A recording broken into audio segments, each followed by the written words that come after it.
It's all about you, Jesus. I'm sorry, Lord, for the things I made. But it's all about you. It's all about you, Jesus.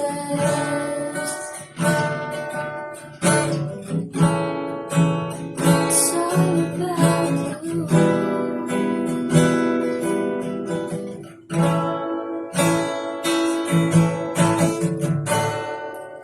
Even whisper, no one can express how much you deserve.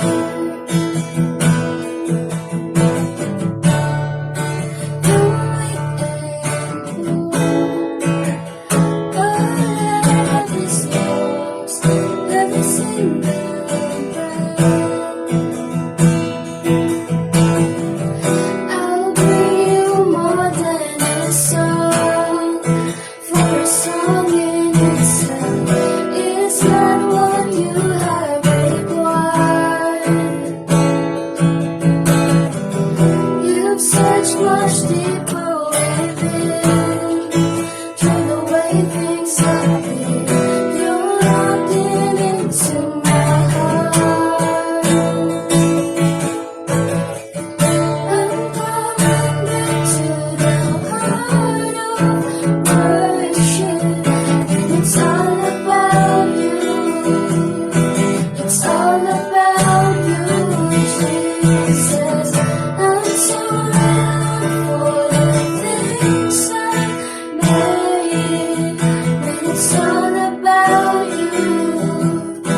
It's all about you, Jesus.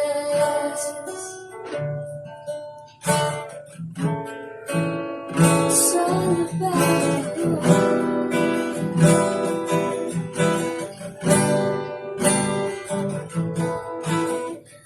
You're looking into my heart, into my heart. It's all about you, Jesus. You're looking into my heart, into my heart. It's all about you, Jesus. I'm coming back to the heart of worship, and it's all about you. It's all about you, Jesus. I'm sorry, Lord, for the things I made, but it's all about you. It's all about you, Jesus.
Isang magandang hapon po sa inyong lahat. Kumusta na po kayo?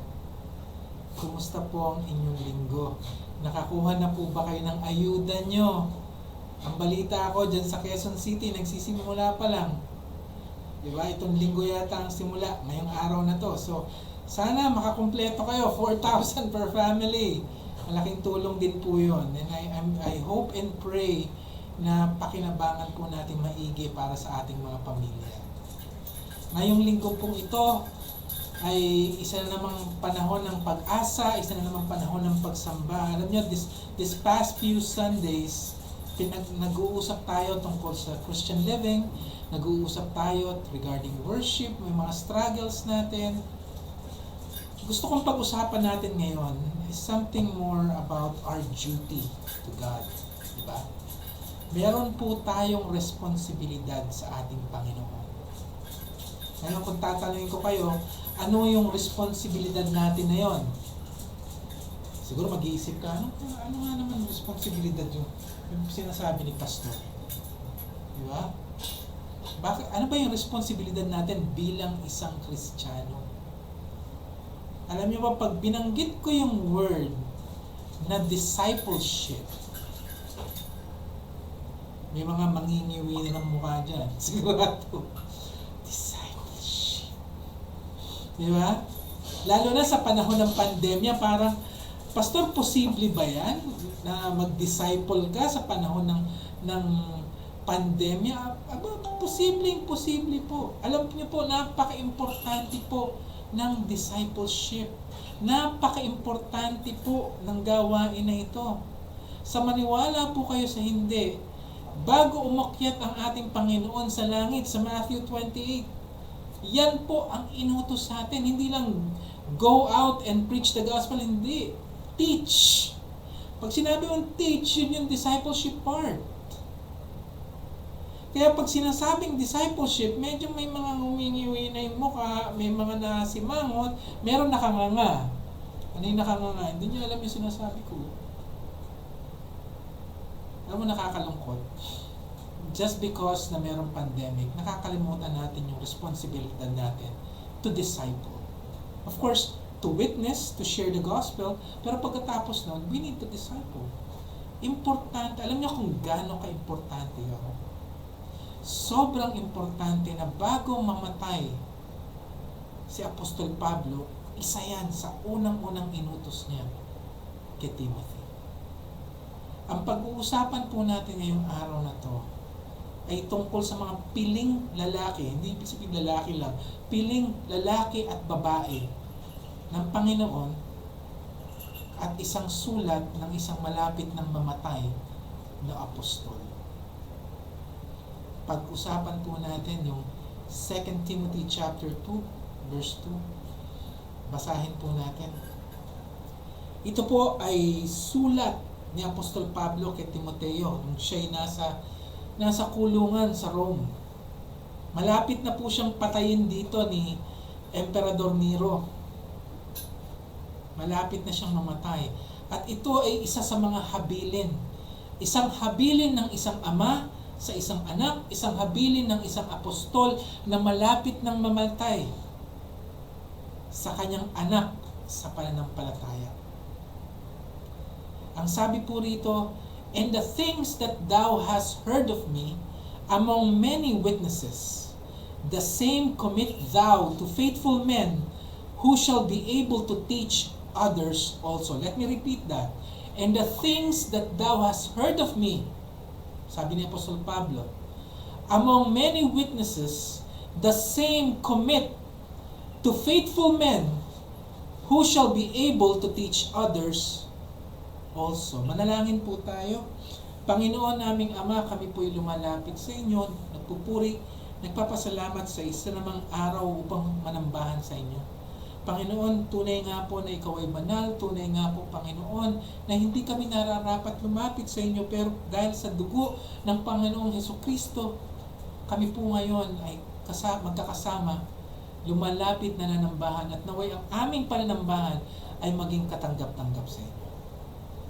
Lord, dalangin ko po bilang inyong lingkod, itago niyo po ako sa krus ng Kalbaryo, at sa pagsambang ito, tangi lamang na pangalan ni Hesukristo ang maitaas. We thank you so much. In Jesus' mighty name. Amen.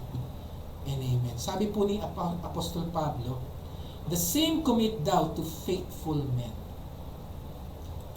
A few faithful men. Naghahanap po tayo ng mga tapat, mga piniling tapat na kalalakihan at kababaihan. Pero bago po tayo tumungo dyan sa habilin ni Apostol Pablo, balikan natin yung tanong ko. Ano ba yung discipleship? Di ba? Pag binabanggit natin yung discipleship, ano yung unang pumapasok sa isip natin? Ang unang-una, sigurado, yung Matthew 28, it is a command. Utos. Alam mo, pag sinabi mong utos, parang ang bigat sa dibdib, eh. No? Di ba? Utos, eh. Utos na naman. Di ba? Inutusan tayo na mag-disciple. It's a command. Yung iba naman, iniisip nila pag sinabing discipleship, ang unang pumapasok sa isip nila, it's a process. Napakaraming process na ginagamit pagdating sa discipleship. Di po ba? Katulad ng G12, katulad ng mitosis, marami pong ginagamit na proseso sa discipleship. Pero between these two, it's a command and it's a process, pareho pong tama yan. Pareho pong tama. Pero ang discipleship, hindi yan nababakuran nitong dalawang bagay na ito lang. Yes, it is a command. Yes, it is a process. But it is more than that. Pag sinabi mong command tsaka process lang ang discipleship, para kang walang emosyon. Diba? Para siyang robotic, dogmatic. Diba? Wala yung human touch. Alam niyo po, dun sa utos ng Panginoon, yung command niya sa atin to disciple, pinakita niya kung paano, pero wag po nating kakalimutan yung pinaka-importanting parte ng discipleship. That important part binds everything together. Ito po ang pinaka-importanting parte ng discipleship. Ano po yun? Relationship.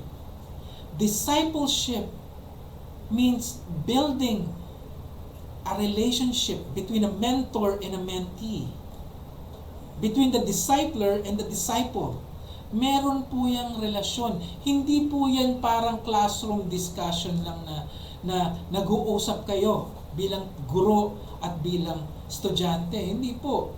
Hindi yan yung tipong pagkatapos mong i-share yung gospel, pinakita mo yung gift of God, in-explain mo, tumanggap sa Panginoon, tapos na, hindi yan natatapos doon. Base doon sa binasa natin, makikita mo yung lalim ng relasyon between the Apostle Paul and Timothy. Si Timothy po ay pastor ng Ephesus. Si Apostol Paul po ang nag-disciple sa kanya, nagturo sa kanya ng pagpapastol. Hindi lang po ganon ang relasyon nila. Kung babasahin po natin muli yung verse na binasa natin, yung 2 Timothy 2:2, mapapansin niyo po sa unang parte, yung unang kalahati po ng verse, mapapansin niyo dyan that Apostle Paul was encouraging Timothy to remember. Alalahanin mo. Ano yung aalalahanin niya? Sabi niya rito, and the things that thou hast heard of me. Ang mga bagay-bagay na narinig mo sa akin. Pag sinabi mong mga bagay-bagay na narinig mo sa akin, lahat ng narinig mo sa akin, ibig sabihin lahat ng itinuro sa kanya ni Apostol Pablo. Merong relasyon doon, hindi lang teacher-student, hindi lang. Alam niyo po, si Apostol Pablo po ay nagsilbing ama ni Timothy. Hindi lang turo yan, hindi lang po turo. Para silang mag-ama. Kung babasahin niyo po yung sulat ni Apostol Pablo sa 1 and 2 Timothy, makikita niyo po doon that he is the father of Timothy in the faith. Malalim na relasyon po yan. Para sa mga nakikinig na mga mananampalataya, alam nyo ang ibig sabihin ng malalim na relasyon ng isang discipler sa dinidisciple. Bakit? Kasi Ang pinag-uusapan nyo, hindi lang scriptures yung application nun, pinag-uusapan nyo. Tungkol sa pamilya, sa problema, hinanaing, yung iyak sa sama ng loob, magkasama yun, and that deepens the relationship. Yung tiwala na kasama doon. Kaya pag sinabi mong discipler ka, hindi ka lang counselor or hindi ka lang yung tipong nagtuturo. You're that person's friend, you're that person's elder brother or elder sister, you are that person's mother or father in the faith. Malalim na relasyon. Magi-invest ka dyan, di ba? Invested ka dyan. Emotionally, financially, mentally, lahat. Napakalalim na relasyon. Pero hindi po natapos doon. Hindi lang yung tipong nagtuturoan kayo harapan. Hindi lang yun. Hindi lang. Yung nagka-counseling kayo, hindi lang yun ang tinutukoy ni Apostol Pablo. Sabi niya rito, and the things that thou hast heard of me among many witnesses. Anong ibig sabihin niyan?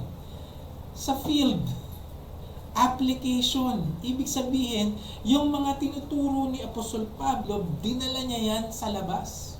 Pinakita niya kay Timothy kung paano ginagamit yung mga tinuturo. Hindi sapat bilang isang discipler na kinukwentuhan mo lang.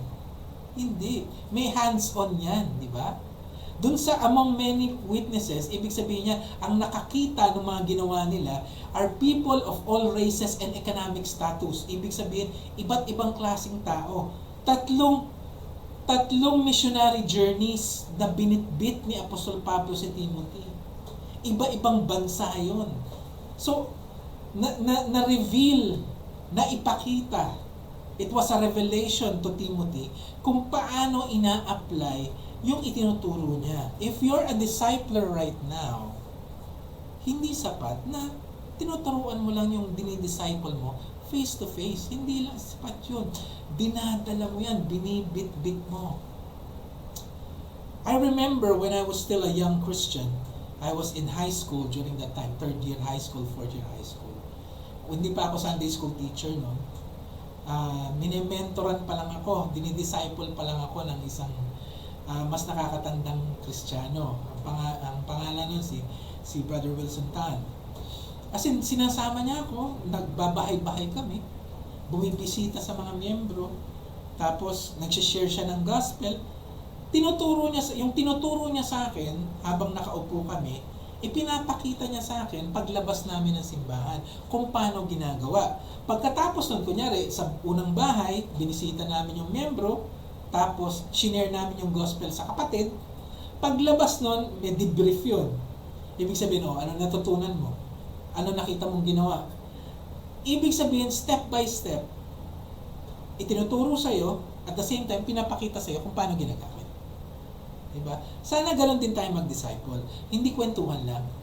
Hindi kainan lang. Hindi kantahan lang. That's just a part of it. Pero isa sa mga pinaka-importanting parte ng discipleship is to showing your disciple how it's being done. How to share the gospel, how to talk to people, what verses to share, how you react with the person you're talking to. Lahat yan, it's a complete revelation. The application of everything that has been taught by Apostle Paul. Diba? Paul was encouraging Timothy, remember all of this. Diba?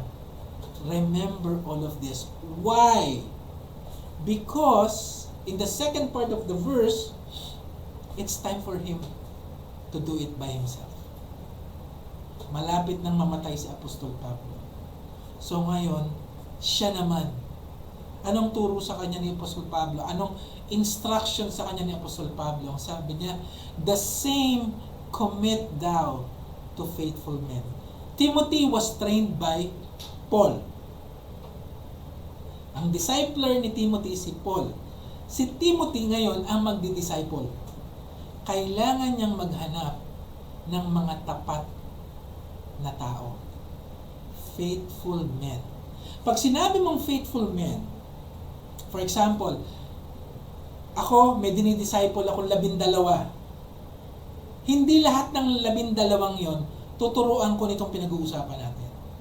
Because what we're talking about is not ordinary discipleship. No. We're talking about training leaders that will disciple other Christians. Sabi rito, the same commit thou to faithful men. When you say faithful men, we're referring to mature and loyal Christians. We need to recognize mature and loyal Christians within the people na dinidisciple natin. Why? It's time for them to be trained on a different level. Hindi lahat ng dinidisciple mo leaders. Hindi. But everybody has to disciple somebody else. But what I'm telling you right now, if you're a discipler, may mga dinidisciple ka na outstanding. Mas tapat sila sa Panginoon, mas mature, mas nakakaintindi, at mapapansin mo yan later on, mas gifted. These men, of course, may iba ka pang dinidisciple na hindi ganito, pero these men needs special attention. They need to be trained differently. It's time to find the leaders, the future leaders within the people you are discipling. May dinidisciple ka pa. Kung wala kang dinidisciple, it's time for you to disciple. At within those people na mga dinidisciple mo, may mga pwedeng mag-lead. Sabi ni Apostol Pablo, ang hahanapin mo, those who are able to teach others. It's a weird, weird request. It's a weird command. Bakit kailangan marunong magturo? These people are trustworthy. When you say trustworthy, pwede mong pagkatiwalaan ang salita ng Diyos. Bakit? Kasi inaaral nila talaga. Alam mo na nag-aaral sila. Alam mo na they spend time reading and studying God's Word. They possess the knowledge of God's Word. Diba? And they have the ability to communicate. Ibig sabihin, these are reputable Christians. These are reputable people within the group na dinidisciple mo. For example, meron tayong isang member, nasa Isabela siya ngayon, may dinidisciple siya doon 10. Doon sa 10 na yun, although lahat yan dinidisciple niya, meron doon na mag-i-stand out na 1, 2, 3. It's time to train them differently. Why? Itong mga taong to may mga natural gifts. Masipag mag-aral ng salita ng Diyos, marunong makipag-usap, at maganda ang testimony nila. They are reputable. Pwedeng manguna, pwedeng mag-lead. Sino sa mga dinidisciple mo ang pwedeng mag-lead? Alam mo, ang nakakalungkot dito sa usapan natin, pag wala kang dinidisciple, hindi ka makaka-relate. Nakakalungkot. Hindi mo kasi pwedeng sabihin na hindi ka mag-disciple eh. Bakit? Utos. Utos yun ng Panginoon. At anong mangyayari pag hindi mo sinunod yung utos? Diba? Pastor, pandemic eh. So, wala bang Messenger, wala bang Snapchat, wala bang Twitter, wala bang ibang paraan? Meron, di ba? Ang tanong lang kung gusto mong gawin. Pag ayaw mong gawin, may dahilan. Pero kung gusto mo, may paraan. Mga kapatid, let us stop making excuses. We need to disciple people. Because first, it is God's commandment. Sabihin mo, pastor, hindi ako marunong mag-disciple, marunong ka. Una, tinuturuan ka ng pastor mo eh. Paano ka ba tinuturuan ng pastor mo? Paano ka ba tinuturuan ng mas matanda sa iyong Kristiyano? I-mirror mo lang yun eh. Diba? Tinuturuan kita eh. ang punto lang doon, kailangan mong i-apply. Huwag tayong magtago sa bahay. Diba? And as we've searched for reputable people, for reputable men, we need to understand na when you disciple, nakapili ka na, di ba? Ito na, i-disciple mo na. Let us remember that discipleship is multi-generational. Ano ibig sabihin ng multi-generational? Ibig sabihin, hindi lang isang salin yan. Look at this picture. Si Paul ang nag-disciple kay Timothy. Si Timothy, inuutusan ni Paul na maghanap ng mga tapat na Kristiyano. Mga tapat na Kristiyano na magdi-disciple din ng ibang tao. 4 generations po, 4 na salin lahat. Ikaw, yung dinisciple mo, magdi-disciple ng isa, na magdi-disciple ng isa. It is supposed to be multi-generational. Hindi sapat na may dinidisciple ka isang tao.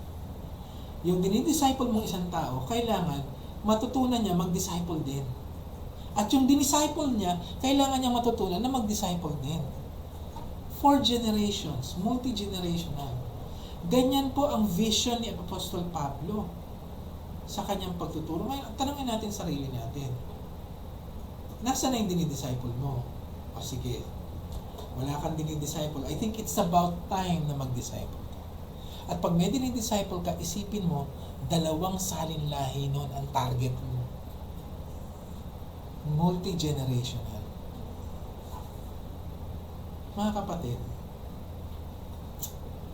ang sabi ng Panginoon noon, nung sinabi niyang go and preach the gospel, sabi niya, to Jerusalem, to Judah, and to Samaria, and up to the ends of the earth. 4 rin yun. Multi-generational talaga. Hindi pwedeng sa bahay mo lang. Hindi pwedeng sa kapitbahay mo lang. Lalabas at lalabas siya. Diba? Alam mo, natutuwa ako dun sa mga members natin na kahit may edad na, nagtatry sila na mag-share. Diba? Mag-share ng gospel, makapag-usap din dun sa nasharean na nila. Ginagamit nila Facebook, ginagamit nila Messenger. Mga lola yan, ha? Nakakatuwa. Sabi nga, kung merong paraan talaga, kung meron kang will, may paraan. Pero kung wala ka ayaw mo talaga, puro dahilan yan eh. Kasi may trabaho ko, nag-aaral ako, busy ako. Diba? Ayaw mo kang kausapin si pastor eh. Bakit? Kasi mapapaalalahanan ka na naman. Diba? Mga kapatid, kung meron po tayong panahon para sa mga ibang bagay, meron tayong mga kapatiran, may panahon pang mag-biking. Di ba? Bumabiyahe pa ng bike, recreationally. Meron tayong mga kapatiran, may panahon na lumabas, makapag-chismisan. Siguro mas maganda, magbigay tayo ng panahon para sa utos ng Panginoon sa atin. Share the gospel. It's time for us to share and disciple people. At dun sa mga may dinidisciple na, listen to me. It's time for you to find leaders within your group. Hanap ka na. Teach them the way your pastor taught you. Because it's time for them to disciple. Para maka 4 generations naman ako sa'yo. Di ba? Dinisciple kita, may dinidisciple ka na, 3 generations na yun. So it's time na may ma-disciple yung dinidisciple mo. 4 generations na ako. It's time for you to look forward to a 4th generation. Di po ba? Nakakatuwa. Bakit? Kasi nakakapag-disciple ka na eh. Nakakapag-disciple ka ng isang disciple na magdi-disciple na magdi-disciple. Multiplication. When we disciple leaders, we are not just passing on the faith. Hindi lang natin ipinapasa yung pananampalataya natin, hindi lang natin ipinapasa yung napag-aralan natin. It's not just that. Hindi siya single step. It is a multi-generational process. Ibig sabihin, you're looking forward to a future wherein 4 na generation ang itatakbo nung sinimulan mo. That's why we need to involve a few good men. Maaring hindi lahat yan magdi-disciple. Pero ang mahalaga, ma-identify mo yung leaders sa mga dinidisciple mo na sila yung talagang proactively magdi-disciple. Remember, discipleship is not just a process. It's not just a command. It is a relationship. But let me add one more thing. Discipleship is a lifestyle. Ano ang ibig sabihin ng discipleship is a lifestyle? Ibig sabihin, parte na ng buhay mo yan. Ginagawa mo yan automatically. Pag nag-share ka ng gospel, nag-share ka ng salita ng Panginoon, automatic na ang kasunod niyan, tuturuan mo na yan. Paano maging katulad ni Kristo. The same way na tinuruan ka ng pastor mo o kung sino yung discipler mo. Imi-mirror mo yan. Pero para sa'yo, bilang isang Kristiyano, normal na proseso na yan. Ibig sabihin, parang yan, pag naliligo ka, normal na proseso. Pag kumakain ka, normal na proseso. Discipleship should come naturally from you. Mga kapatid, as we close our worship service, tanungin natin yung sarili natin. Una, nasaan ang dinidisciple? Wala. Wala kang dinidisciple. Siguro, it's about time. It's about time for you to start discipling. Magsimula ka. Start by sharing God's Word. Then disciple. You're missing a lot, honestly. Aside from it's God's commandment, aside na may reward yun, you're missing a lot. You know what you're missing? You're missing on a miracle. Hindi mo makikita yung milagro ng pagbabago ng buhay ng isang tao. Napakaganda na makita ang pagbabago sa buhay ng isang tao. At alam mo, naging parte ka ng pagbabagong yun. Na ginamit ka ng Panginoon sa pagbabagong yun. You are missing a lot. So I challenge you today. Start sharing God's Word and start discipling. Ikaw, Kristiyano, na may dinidisciple o may mga dinidisciple. Congratulations. You're an obedient son of God. Following His Word. Now, it's about time to find leaders among the people that you are discipling. Find leaders. Find Christians that will teach other Christians na talaga magdi-disciple din.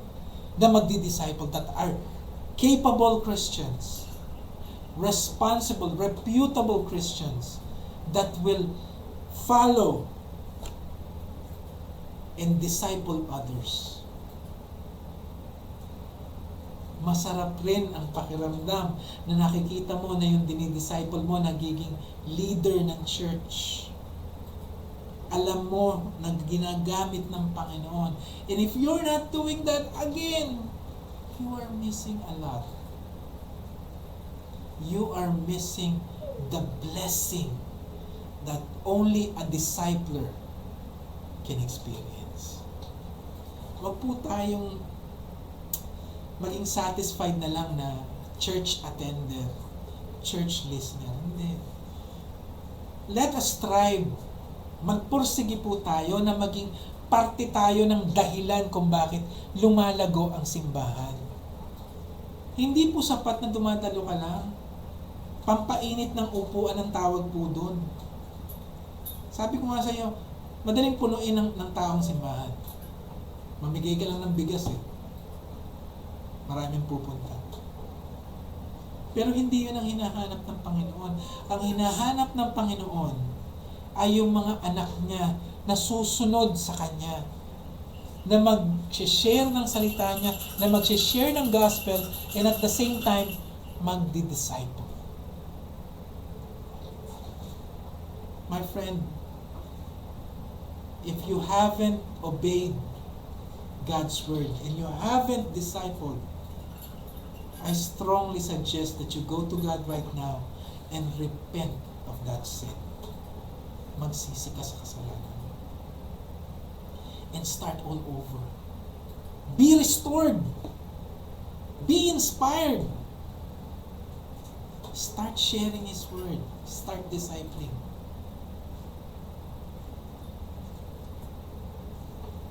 I want you to pray right now and ask God, Lord, I am sorry I haven't done my part. I'm sorry I disobeyed you. But now I want to obey you. Please help me. Help me to disciple. Help me to share your word. Help me to train others and to be like Jesus. Would you do that? Will you do that right now? Manalangin tayo. Panginoon naming Ama, kami po'y lumalapit sa iyo. Dalangin ko po, Panginoon, na dinggin niyo po, pakinggan niyo po ang hinaing ng inyong mga anak. Ang paghingi ng kapatawaran dahil sa hindi pagsunod, hindi pag-disciple. Pero Panginoon, dalangin ko po na i-restore niyo po sila. Encourage them, motivate them, O Lord God. Push them to be able to once again share God's word and disciple others. Panginoon, gamitin niyo po ang inyong mga anak sa ikalalago ng iyong simbahan. Gamitin niyo po ang inyong mga anak sa ikatataas ng iyong pangalan. Oh, we thank you, O Lord. We praise you, we thank you, and we honor you. All these things I ask in Jesus' mighty name. Amen and amen. So huwag niyong kakalimutan. It's time for us to do our part. It's time for us to disciple. Muli po, hinihingi ko po ang inyong mga panalangin. We're still in MECQ. So, ingat po. Panalangin po natin ang isa't isa na protektahan tayo ng Panginoon mula sa COVID. Huwag rin po nating abusuhin kung hindi kailangan lumabas, huwag kayong lalabas. Diba? Huwag na kayo tumambay sa labas. At kung meron ng opportunity for you to be vaccinated, magpa-vaccinate na po kayo. Habang merong vaccine, samantalahin nyo na. Diba? Kailangan po natin yan. Inihiling ko rin po ang panalangin nyo na masimulan na natin yung bagong simbahan. May mga konting komplikasyon lang, pero panalangin nyo po na magtuloy na siya. Para by the time na magbukas na po, i-allow na ng government yung gatherings, meron po tayong lugar na pwede natin pagsama-sama. Okay po ba? Patuloy po namin kayong pinapanalangin, lahat ng members ng church. Pinapanalangin po namin kayo ni Ma'am Tin, personally. So, kung may prayer request po kayo, PM nyo lang kami. Message nyo lang kami. Okay po ba? At muli, ito si Pastor Z. Almuete ng Praise Church. In behalf of my family, we are greeting you a blessed Sunday. God bless you all. Have a great day. God bless.